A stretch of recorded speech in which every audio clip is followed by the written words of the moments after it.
Debenture issued, debenture তো issue করি এইখানে যে নতুন গল্পটা হলো, ডিবেঞ্চারটা ইস্যু করা হয়েছিল as collateral security, collateral security. তো ভাই সিকিউরিটি হিসাবে আমি ডিবেঞ্চার ইস্যু করব। সিকিউরিটি কখন দরকার লাগে? যখন আমি একটা লোনকে সিকিউরড লোনে কনভার্ট করতে চাইছি। তো security means when we give our security to the bank as a in terms of mortgage, the loan becomes secured loan become Secured loan. right? তো এখন এইখানে সিকিউরিটি কথাটার বদলে আরেকটা বাড়তি শব্দ যোগ করেছে, সেটা কি? কোল্যাটারাল। কোল্যাটারাল মানে আমি তোমার কাছে পাই, তুমি আমার কাছে পাও। কোল্যাটারাল মানে এরকম বলা হয়, কোল্যাটারাল ড্যামেজ। আমরা পাকিস্তানকে আক্রমণ করার জন্য আমাদের তরফ থেকে কিছু ক্ষতি হয়েছে, তোমাদের তরফ থেকে কিছু ক্ষতি হয়েছে। রাশিয়া যে ইউক্রেন আক্রমণ করেছে, রাশিয়ার তরফ থেকে কিছু ক্ষতি হবে, আবার ইউক্রেনের তরফ থেকে কিছু ক্ষতি হয়েছে। একে বলি কোল্যাটারাল ড্যামেজ। কি বললাম? মানে আমি তোমার কাছে লোন, বা তুমি আমার কাছে লোন, এইভাবে যদি কোনো সিকিউরিটি ইস্যু করা হয় তখন তাকে নাম দেওয়া হলো কোল্যাটারাল সিকিউরিটি। পুরো সিস্টেমটা বোঝা গেছে? তো তখন এটা ডেফিনেশন ওয়াইজ কি বলছে একটুখানি পড়া যাবে। ডেফিনেশন ওয়াইজ যেটা বলছে সেটা আমরা একবার পড়ে দেখছি যে কি বক্তব্যটা বললো ডেফিনেশনে। যে collateral security means, collateral security means secondary or supporting security of a loan, for a loan.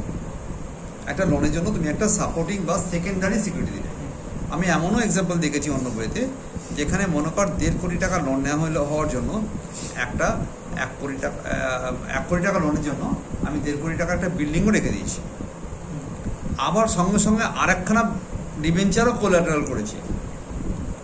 অথবা বিল্ডিং রাখার মতো কোনো সিচুয়েশন নেই, মর্টগেজ করার কোনো সিচুয়েশন নেই, আমি শুধুই ডিবেঞ্চার ইস্যু করতে পারি। যে কোনো কারণেই লোনের এগেনস্টে আমি ডিবেঞ্চার ইস্যু করছি, এই ব্যাপারটা।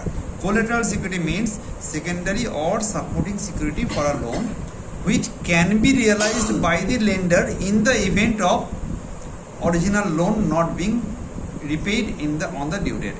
ভাই অন দ্য ডিউ ডেটে যদি লোনটার শোধ না করা হয়, ইন দ্যাট কেস অনলি ডিবেঞ্চারটা আমার এফেক্ট কাজ করবে। তাহলে আমি যদি মনে করি একটা ব্যাংকের কাছ থেকে 1 কোটি টাকা লোন নিয়েছি, আর আমি ওকে কি করলাম, তোমাকে 1.5 কোটি টাকার ডিবেঞ্চার ইস্যু করে দিলাম, হতে পারে 1 কোটি টাকার ডিবেঞ্চার ইস্যু করে দিলাম, তাহলে লোনটা তো নিয়ে টাকা পেলাম। তার ডিবেঞ্চার ইস্যু করলেও কি টাকা পাবো এখন? না, ডিবেঞ্চারটা যেটা ইস্যু করছি এটা এখন কাগজের ফরম্যাটে হোল্ড করবে, just it is in the paper format, right? এখন দেখা গেল যে 3 বছরের মাথায় ওই লোনটা আমার শোধ করে দেওয়ার কথা ছিল, 3 বছরের মাথায় আমি টাকাটা শোধ করতে পারলাম না, তাহলে ঠিক আছে, তখন কি হয়ে যাবে, তখন ওই ডিবেঞ্চারটা কামস ইনটু এফেক্ট হবে। তাহলে কি বললাম? ডিবেঞ্চার ইস্যু করা হলো,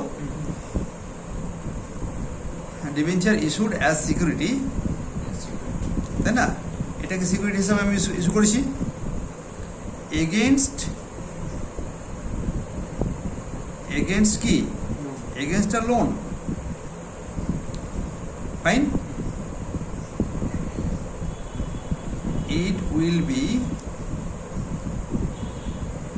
It will comes into effect, আরো ভালো করে, comes into existence, real existence এর লেভেলে কখন যাবে? যখন লোনটা শোধ করতে যাবে। if and only if কি করবে? বল if and only if কি করবে?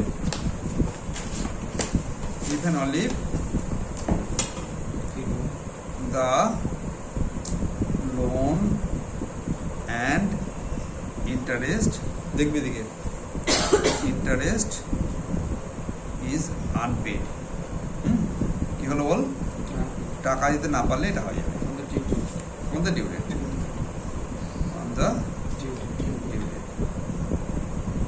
তাহলে ডিবেঞ্চারই নয় ভাই, যদি টাকাটা টাইম তো দিয়ে দিয়েছে।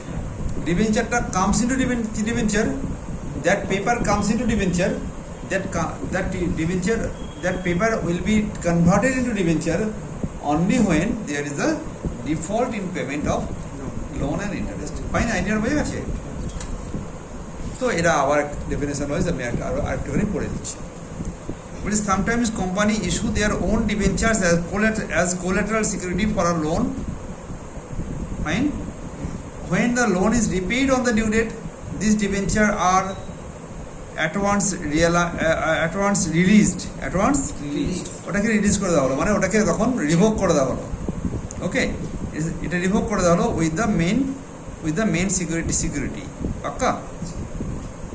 In case the company cannot repay the loan and interest thereon on the due date, the lender becomes the debenture holder of that company. তাহলে আমি একটা ব্যাংকের কাছে লোন নিয়েছিলাম, এখন ব্যাংকের কাছে কোলাটেরাল সিকিউরিটি ইস্যু করেছি, আমি লোনের টাকা শোধ করতে পারলাম না, তাহলে bank become the debenture holder and debenture itself হচ্ছে অলওয়েজ সিকিউরড লোন। তাহলে ব্যাংকের কাছে কি হয়ে গেল, লোনটা সিকিউরড লোনে কনভার্টই করে গেল। এই বিষয়টাকে আমরা বললাম কোলাটেরাল সিকিউরিটি। একদম পরিষ্কার। এটা মোটা করে কিছু কথা লিখছে, দেখা যাক। The holder of such debenture is entitled to interest only on the amount of loan but not on the amount of debenture. তো ডিবেঞ্চারের ফেস ভ্যালুর উপরে কিন্তু আমি ইন্টারেস্ট দেবো না, কারণ ইন্টারেস্টটা চার্জ হবে কিন্তু লোনের অ্যামাউন্টের উপরে। পাক্কা? অ্যাকাউন্টিং কী করে করা হবে বিষয়টা তো বোঝা গেল। অ্যাকাউন্টিং করার জন্য এরা বলছে দুটো মেথড আছে। Accounting of collateral debenture. Collateral debenture issued. Accounting of debenture issued. Accounting of debenture issued as collateral security. Collateral security. এর জন্য তোমাকে দুটো মেথড আছে। হ্যাঁ, একটা নো এন্ট্রি অনলি ফুটনোট। কি বললাম? একটাকে বলি নো এন্ট্রি অনলি ফুটনোট। কি বললাম? একটাকে বলি no entry only footnote method. Footnote method এর নাম দিলাম, বল কি নাম দিলাম বল? No entry only footnote. বুঝে গেছে? আমি শুধু ফুটনোট দেবো, আর একটা এন্ট্রি করবো, আরেকটা মেথড টুকে আমরা বলবো এন্ট্রি মেথড। তাহলে একটা নো এন্ট্রি মেথড, একটা এন্ট্রি মেথড। পাক্কা? এটা ধর। তাহলে এইখানে যে ফুটনোটটা দেবো ভাই, এন্ট্রি তো করবো না এটা বুঝে গেছি, বাট ফুটনোটটা দেবো কিসের, কোথায় দেবো? ফুটনোট মানে কি? ফুট মানে কি? পা। নোটটা মানে নিচের দিকে দিতে হয়, একটা অ্যাকাউন্টসের নিচে লিখে দেওয়া হয় তাকে, সেই জন্য এটা নাম দেওয়া হলো ফুটনোট। হ্যাঁ, ওকে। তো এরা কি বললো দেখা যাক, একটা এক্সাম্পল দিয়ে দেখা যাচ্ছে। এক্সাম্পলটায় বলা হচ্ছে X Limited obtained a loan from IDBI for rupees 1 crore, giving as collateral security of 1,50,000 rupees 10 at 14% first mortgage debenture. তাহলে আমরা লোন নিয়েছি কত টাকা বললাম বল? 1 crore। আমরা লোন নিয়েছি কত? আমরা লোন নিয়েছি 1 কোটি টাকা। আমরা লোন নিয়েছি কত? 1 কোটি।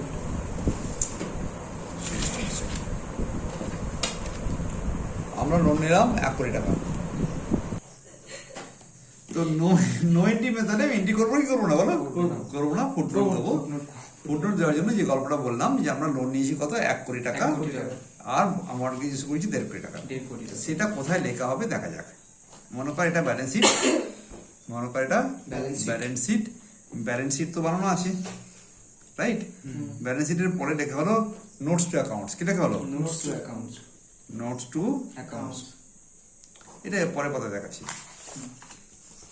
তো ছোট ছোট জায়গা হয় না।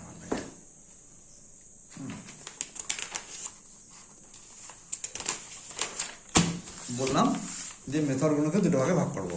কি বললাম বল?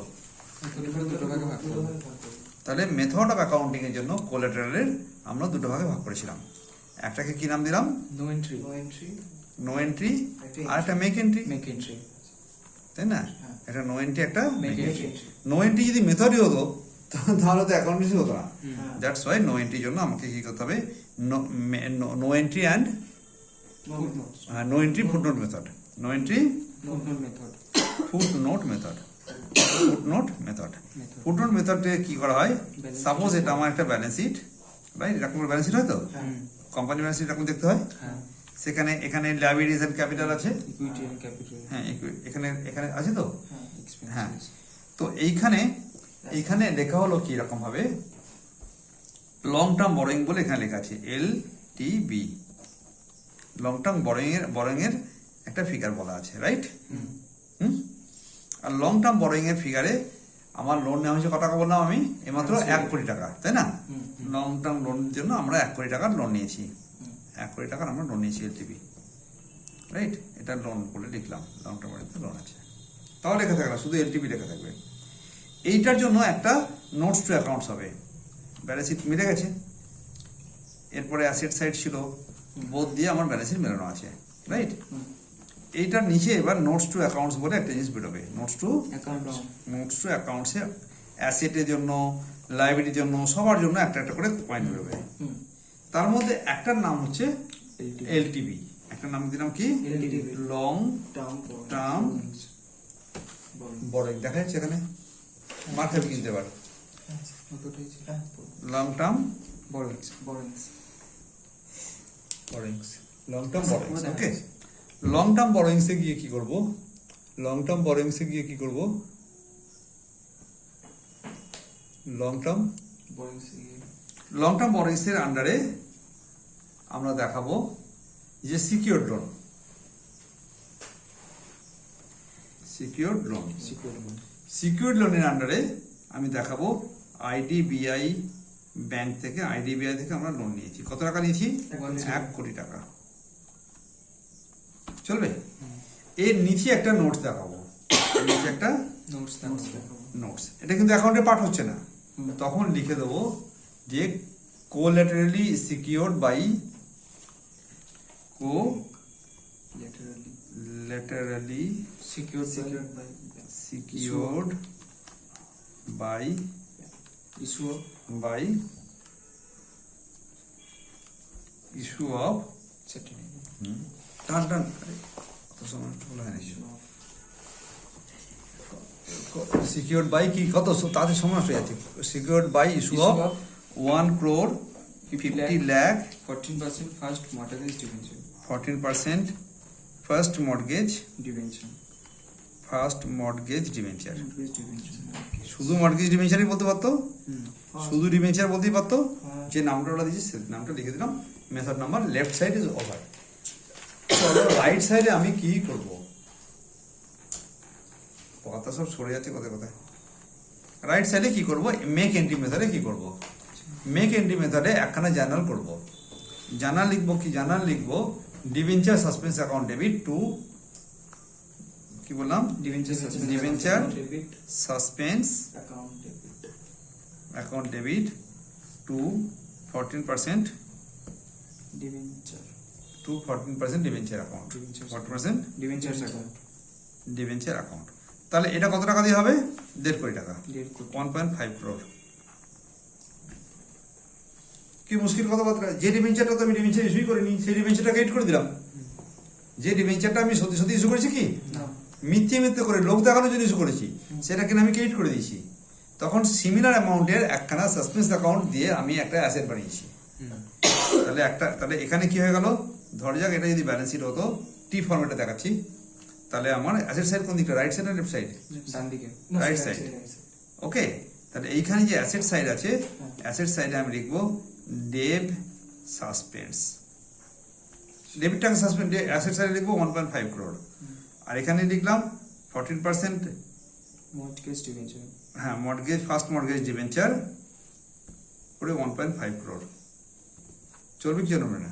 তো বোথ সাইডে একটা ফিগার জাস্ট ফিকটিসিয়াস লিখে রেখেছি, ভাই এদিকেও যা আছে ওদিকেও তাই আছে, তাই এর অ্যাকচুয়াল কোনো অ্যাকাউন্টিং ইমপ্লিকেশন নেই, পেপার ফরম্যাটে, এর কোনো পেপার ফরম্যাটে আছে কিন্তু ব্যালেন্স শিটে শো হয়ে বসে আছে, বুঝছিস?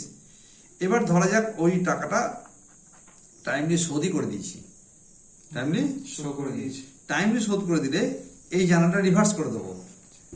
If if if repaid timely, if repaid timely. Repaid timely, তখন কি হবে? 14% debenture debit to debenture suspense account বলে এটাকে reverse Reverse entry reverse entry করে এটা কেটে দেবো এবং ব্যালেন্স শিট থেকে উড়ে যাবে, সেটা পরের বছরে গিয়ে চলবে। So this is the method of accounting. এটা হলো অ্যাকাউন্টিং। হ্যাঁ, এটা কি করলাম এটা বল? অ্যাকাউন্টিং। এটা অ্যাকাউন্টিং এন্ট্রির অ্যাকাউন্টিং মেথড দেখালাম। অ্যাকাউন্টিং মেথডটা কি হবে সেটা দেখালাম, চলবে? So this is all about collateral security. collateral, debenture issued as collateral security. পাক্কা?